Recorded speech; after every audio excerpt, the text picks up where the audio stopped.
2029లో వచ్చే అసెంబ్లీ ఎన్నికల్లో 117 ఎమ్మెల్యే సీట్లు సొంతం చేసుకుంటామని ముఖ్యమంత్రి రేవంత్ రెడ్డి జోస్యం చెప్పారు.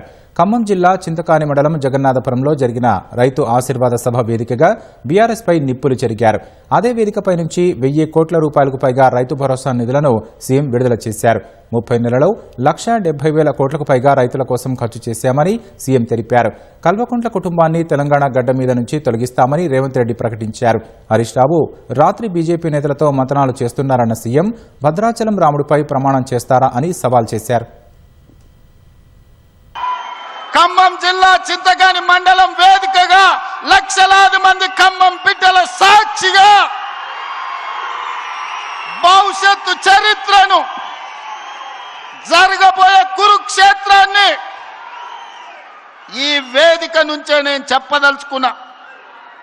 కౌరవ వంశాన్ని సర్వం తెలంగాణ గడ్డ మీద నుంచి తొలగించే వరకు, కౌరవ వంశం అంటే కల్వకుంట్ల కుటుంబం, ఈ కల్వకుంట్ల కుటుంబాన్ని తెలంగాణ గడ్డ మీద రాజకీయ ముఖ చిత్రం నుంచి పాతాళానికి తొక్కే వరకు కాంగ్రెస్ పార్టీ కార్యకర్తలు విశ్రమించరు, ఒక్క క్షణము రెస్ట్ తీసుకోరు అని నేను మాట ఇస్తున్నా.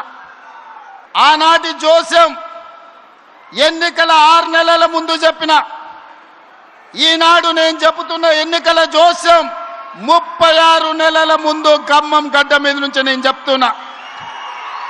రాబోయే ఎన్నికలు 2029 డిసెంబర్లో జరగవు, 2028 డిసెంబర్లో జరగవు, 2029 మే జూన్ మాసంలో మన శాసనసభ ఎన్నికలు జరుగుతాయి.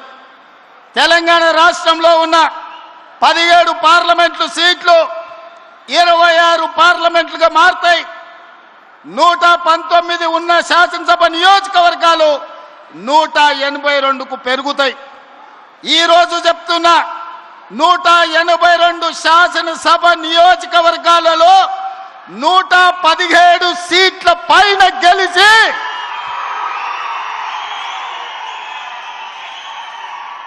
117 మీడియా మిత్రులారా రాసుకోండి.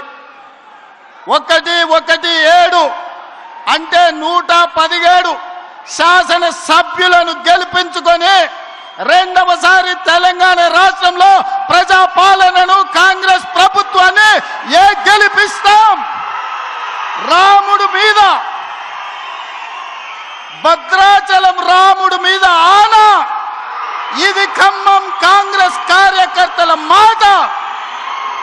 కాసుకో చంద్రశేఖర్ రావు, నువ్వు, నీ కొడుకు, నీ అల్లుడు, నీ బిడ్డ, నీ చుట్టాలు, నీ భజన పరులు,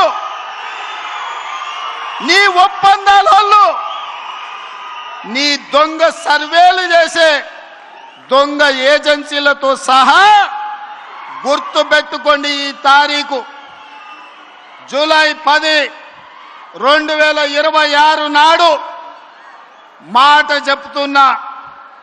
ఈ మాట కోసం రోజుకు 18 గంటలు పనిచేస్తాం మేమందరం, మా మిత్రులందరూ.